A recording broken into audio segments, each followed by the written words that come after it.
होते what हैं। is the ultimate place where God will say, very good? और कौन सी ऐसी अंतिम जगह होगी जहां परमेश्वर कहेगा बहुत ही अच्छा है? When did he say it was very good? और परमेश्वर ने कब कहा ये बहुत ही अच्छा है? When Genesis 1:27, when he had made man in his own image. और 27 वचन ने जब परमेश्वर ने मनुष्य को अपने स्वरूप में बनाया तब कहा, Till then it was only good. और तब तक सिर्फ अच्छा था। But when man was in the image of God, he said, very लेकिन जब मनुष्य परमेश्वर की प्रतिमा में आ गया तब उसने कहा ये बहुत अच्छा है। man and woman. और नर और नारी। So there is a place to which God is bringing us when he'll say very good. और परमेश्वर हमें एक जगह पर लेकर जाना चाहता है जो बहुत ही अच्छा है। That is when the complete image of Jesus Christ is in our life. और जहां संपूर्ण रीति से हम यीशु की समानता में बदलते Where in हैं। every part of my life I have become like Christ. और हर एक मेरे जीवन के एक क्षेत्र के अंदर मैं यीशु के समान बनता हूं। I look at everybody with the way Jesus looks at them. और जो मैं औरों की तरफ देखता हूं जो यीशु के समान नहीं, I will speak exactly like Jesus spoke. और मैं उसी प्रकार बात करूंगा जैसे यीशु ने बात किया। I will think like Jesus used to think. और मैं वैसे ही सोचूंगा जैसे यीशु मसीह I will सोचता have the था। same attitude towards everybody like Jesus had. और औरों के प्रति मेरा वैसा ही स्वभाव होगा जैसा यीशु का था। I'll be completely like him. और मैं पूरी तरह से यीशु के जैसा बन जाऊंगा। And that's what we read in 1 John in chapter 3. और पहला यूहन्ना 3 अध्याय में हम यही पढ़ते I'm हैं। just trying to show you that from the very first chapter of the Bible till the end, the message is the same. और मैं यही बताना चाहता हूं कि बाइबल के पहले अध्याय से अंतिम अध्याय तक संदेश एक ही है। And that is, God wants us to remake us in the image of God which we lost. और वो संदेश ये है कि परमेश्वर हमें एक नई प्रतिमा में बनाना चाहता है जो हमने खो दिया था। Adam was made in the image of God. और आदम को परमेश्वर की समानता में Through बनाया sin, गया he था lost it. और उसने वो खो दिया पाप करने के द्वारा। But God's desire is, like we read in Genesis 1, the Holy Spirit broods and brings us back to that. लेकिन परमेश्वर की इच्छा है कि पवित्र आत्मा जो मंडरा रहा था उसके द्वारा वो हमें उसके करीब लेकर आता And है। more than what Adam had. और हमारे पास और भी अधिक जो हमारे पास नहीं उससे बढ़कर आता है। Adam didn't have the Holy Spirit dwelling in him. और मेरे पास मेरे अंदर पवित्र Adam. आत्मा निवास नहीं करता था Adam. आदम के अंदर, But the Holy Spirit is brooding over. लेकिन पवित्र आत्मा उसके ऊपर मंडरा रहा था। Even in the Old Testament, पुराने नियम में you भी read the Holy Spirit came upon different prophets. और अलग अलग नबी के ऊपर पवित्र आत्मा उतरा। Never came to dwell inside और anybody. पवित्र आत्मा कभी भी किसी मनुष्य के भीतर रहने नहीं आया। But when the Holy Spirit comes in from the day of Pentecost onwards, और पिंतीकोस के दिन जब पवित्र आत्मा भीतर आया then he begins to change us inwardly. और तब वो हमें भीतर से बदलने लगा। Till one day, as we read in 1 John chapter 3 verse 2, पहला यूहन्ना 3 अध्याय वचन 2, that when we see him, we will be like him. और जब हम उसे देखेंगे हम उसके समान Because बनेंगे we will be exactly like him. और हम उसके समान ही बनेंगे जैसा वह है। Now, I don't know whether you have that as a passion in your life. और मैं नहीं जानता कि आपके जीवन में ऐसी धुन है या नहीं। You know, you can read that as a statement और आप एक कथन की तरह उस वचन को पढ़ सकते हैं, and you can believe it. आप उस पर विश्वास कर सकते हैं, But it may not be a burning desire that you want to get there. लेकिन एक जलती हुई तीव्र अच्छा आपके अंदर शायद वो नहीं होगी। When we see this verse that we've got on the back here, I press toward the mark, forgetting what is behind. जैसे हमने इस वचन में हम देखते हैं कि पिछली बातों को भूलकर आगे की ओर निशाने की ओर मैं दौड़ा चला जाता हूं। Those are Paul's words. ये प्रेरित पौलुस के वचन हैं। Philippians chapter 3. और फिलिप्पियों 3 अध्याय में What he's saying is, वो ये कहता है, now there are two things I have to forget. और वो ये कहते हैं दो चीजें मुझे भूलनी है। That's what Paul is saying. पौलुस इस प्रकार First कहता of all, है, I've got to forget my past failures. वो पहली चीज जो हमें भूलना है वो हमारे पिछले असफलताएं हैं। That we would all be glad to forget. और हमें बहुत खुशी होती है उन असफलताओं को भूलने में। What we have confessed and the blood of Jesus has cleansed us completely. और हम उस गलतियों को मानकर पूरी तरह से उसे शुद्ध हो चुके हैं। We live without condemnation. और हम किसी भी दंड आज्ञा उसके बिना हम रहते I हैं। mean, Paul was a murderer in his Jewish days. और यहूदी के दिनों में प्रेरित पौलुस एक खूनी था। He was persecuting and killing Christians. वो मसीह लोगों को सताता था और मारता था। I don't think anybody here has killed any Christian. और मुझे नहीं लगता ऐसा कोई मसीह यहाँ पर बैठा होगा। Paul said he was the chief of sinners. और वो कहता है मैं हर एक पापियों में मुख्य हूँ। His past was cleansed so completely that it wasn't even remembered against him. और उसका जो पिछला जो पाप था वो पूरी तरह से धो दिया गया था, वो उसे स्मरण तक नहीं है। So he forgot that. और उसको वो भूलता है। Another thing he forgets और एक चीज जो वो is भूलता है, how much progress I have made in my life since the day I was converted. और वो इस चीज को भी भूलता है कि जिस दिन से मेरा उद्धार हुआ तब से लेकर अब तक जो मैंने बढ़ोतरी की उसको भी मैं भूलता हूँ। That I find many believers don't forget. और मैं ये पाता हूँ कि बहुत सारे विश्वासी इसको नहीं भूल पाते। Many believers are very happy to forget their failures, बहुत सारे विश्वासी उनके भूतकाल को भूलने में बहुत खुशी होती है, but they remember their successes. लेकिन उनकी सफलताओं को बहुत अच्छे से याद And करते हैं they remember how spiritual they have become. और उनको ये बहुत जल्दी याद रहता है कि कितने आत्मिक वो बन चुके हैं। Why do I say that? और क्यों ऐसा है?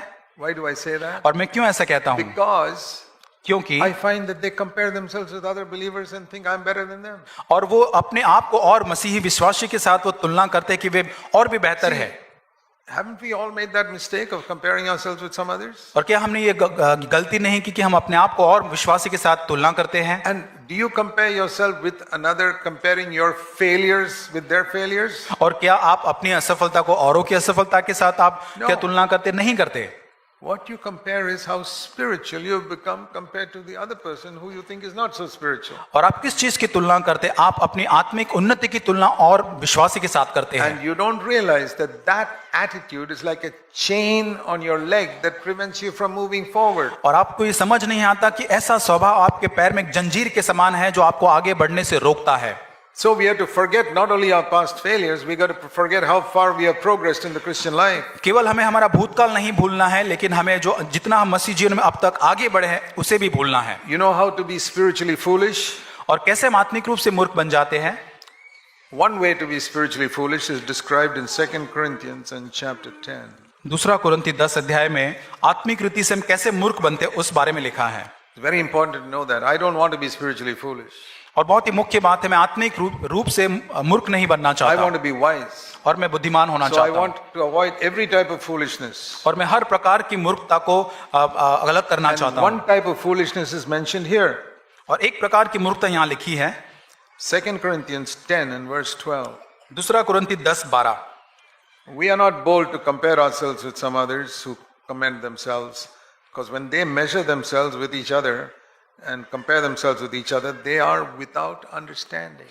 और यहाँ लिखा है कि हम में यह साहस नहीं कि हम अपने आप को उनमें से एक कुछ के साथ गिने, उनको अपने को मिलाए जो अपनी प्रशंसा आप करते हैं और अपने आप को आपस में नाप तोल कर एक दूसरे से मिलान करके मूर्ख ठहरते हैं। You see, it's like in a weighing balance, you see whether he is more spiritual or I am more spiritual. और इस प्रकार एक वजन के कांटे को देखते हैं और नापते तोलते हैं कि मैं अधिक आत्मिक हूं या वो व्यक्ति Or like in आत्मिक है। school, did he get more marks or did I get more marks? और क्या उस व्यक्ति को ज्यादा गुण मिलते हैं, मुझे ज्यादा गुण मिलते हैं?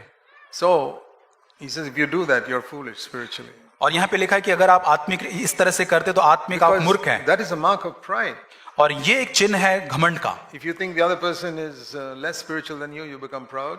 और अगर आपको ये लगता है कि दूसरा जो व्यक्ति है बहुत कम आत्मिक है तो आप घमंड में If you भरते think हैं। that person is way ahead of you, you can get discouraged. और अगर आप ऐसा सोचेंगे तो आप निराश होंगे। So he says, we are not such fools to compare ourselves with anybody.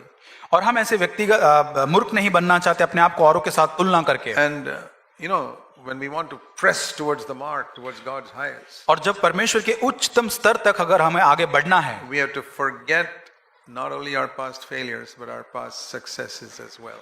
और हमें केवल हमारे पिछले असफलताओं को नहीं लेकिन पिछली सफलताओं को भी भूलना जरूरी है। We're not to count the number of things we have done for the Lord. और हमें उन चीजों की गिनती नहीं रखनी जो हमने परमेश्वर के लिए किए हैं। If you remember all the sacrifices you made, अगर आप अपने बलिदानों को जो परमेश्वर के लिए आपने कि उसको याद करते हैं remember all the sufferings you have gone through, और जो दुख आपने परमेश्वर के लिए उठाते उसे याद करते हैं, you're in the darkness. अगर तो आप अंधकार में हैं। I can boldly say that I have made no sacrifice for the Lord. और मैं हियाव के साथ कह सकता हूं कि मैंने ऐसा बलिदान नहीं किया। And you say, Brother Zach, aren't you just trying to be humble when you say that? और आप ऐसा शायद कहेंगे कि ब्रदर जैक आप बहुत ही नम्र बनने की कोशिश कर रहे हैं ऐसा कहकर। No, नहीं। I really believe that. और मैं इस चीज पर विश्वास करता And हूँ I'll tell you why. और मैं कहना चाहता हूँ क्यों। Listen to this illustration. और इस उदाहरण के रूप में At night you can see the stars. आप रात को तारे देख सकते हैं Think of each star as a sacrifice you made for the Lord. और जैसे आप बलिदान को परमेश्वर को चढ़ाते हैं, Yeah, one small sacrifice. It's a not so bright star.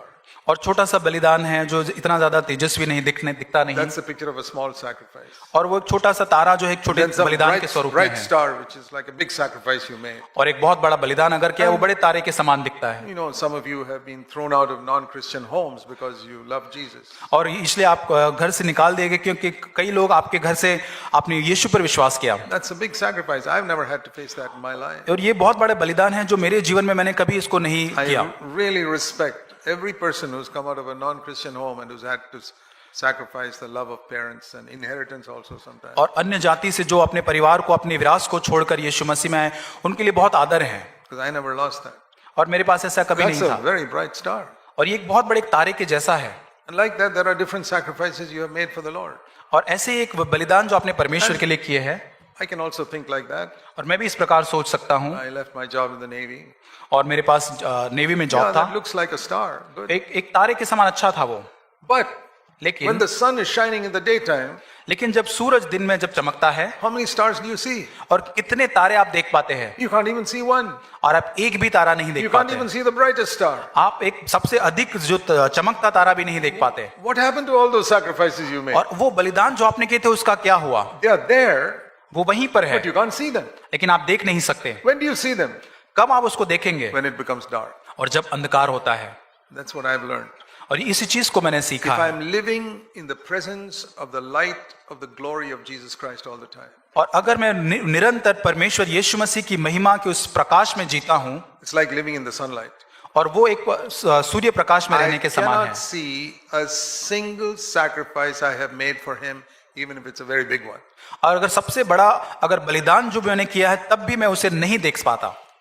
And when I begin to meditate on my sacrifices, और जब मैं अपने बलिदानों के ऊपर मनन करता हूं, and that can happen, और ऐसा हो सकता है, then I know I'm in the darkness, because only in the darkness you can see the stars. और तब मैं अंधकार में हूं, केवल अंधकार में ही मैं वो तारे देख पाता हूं। So remember this. इस चीज को याद रखें। Yes, you made sacrifices. हाँ, आप बलिदान करते हैं, Look at them like the stars. लेकिन उसको तारे के समान देखें। And if you're seeing them, अगर आप उसे देख पा रहे हैं, thinking about them, उसके बारे में सोच रहे हैं, say to yourself, अपने आप से कहे, at this moment, ये क्षण I'm not in the light of Jesus Christ, I'm in the darkness. मैं यीशु की उस महिमा के प्रकाश में नहीं, मैं अंधकार में चल रहा I हूं, never want to live in the darkness. और मैं कभी भी अंधकार में जीना नहीं चाहता, Not even for 1 minute. और एक मिनट के लिए भी नहीं। The devil would like to remind me of all my sacrifices to bring me back into the darkness. और शैतान चाहेगा कि मेरे सारे बलिदानों को याद दिला के वापस मुझे अंधकार में लेकर आए, But I'm not going to listen to him. लेकिन मैं उसको नहीं सुनूंगा। Some of you may think the devil only tempts you to get angry and lust after women and things like that. और कई बार हम लोग सोचते हैं कि केवल शैतान हमें व्यभिचार करने के लिए, क्रोधित करने के लिए उस्काता है, But the devil also tempts you to think of your sacrifices. लेकिन शैतान जो है आपको उस्काता है, याद दिलाता है आपके बलिदानों को भी, That way he knows that he'll lead you into darkness without any effort. और किसी भी प्रयत्न को बिना इस प्रकार वो आपको अंधकार में लेकर आ सकता है। Think about it. उसको सोच के That देखें। is what hinders you from moving forward, pressing on to God's highest. और परमेश्वर के उच्च स्तर तक बढ़ने के लिए आपको अवरोध रूप बनता है। You know, Paul said in 2 Corinthians chapter 2, दूसरे कुरिन्ती दूसरे अध्याय में पौलुस इस प्रकार कहता है, verse 11, 11 वचन, so that no advantage should be taken of us by Satan, because we are not ignorant of his schemes. वो कहता है शैतान का हम पर दाव न चले क्योंकि हम उसकी युक्तियों से अनजान नहीं। We must not be ignorant of Satan's tactics. और शैतान की युक्तियों से हमें अनजान नहीं होना है, We must be alert. हमें बहुत ही सतर्क रहना है। It's like you go to some place where you know the shopkeepers are all crooks. You'll be very alert to see this guy is not trying to cheat me. और कई दुकानों में जाते जहां पर पता होता है कि ये दुकानदार बहुत ही शातिर है, वहां पर आप बहुत सतर्क रहते हैं। They'll sell you something which is counterfeit or cheap और वो ऐसा कुछ बेचने की कोशिश करेंगे जो नकली है, जो सस्ता है, and charge you for the real. और बहुत item. बड़ा उसमें वो दाम आपसे So लेंगे। Satan is like that, a deceiver. और शैतान लूसीफर उसी प्रकार है। And he says we are not ignorant of Satan's schemes. और यहाँ कहता है हमें उसकी युक्तियों से अनजान नहीं होना है।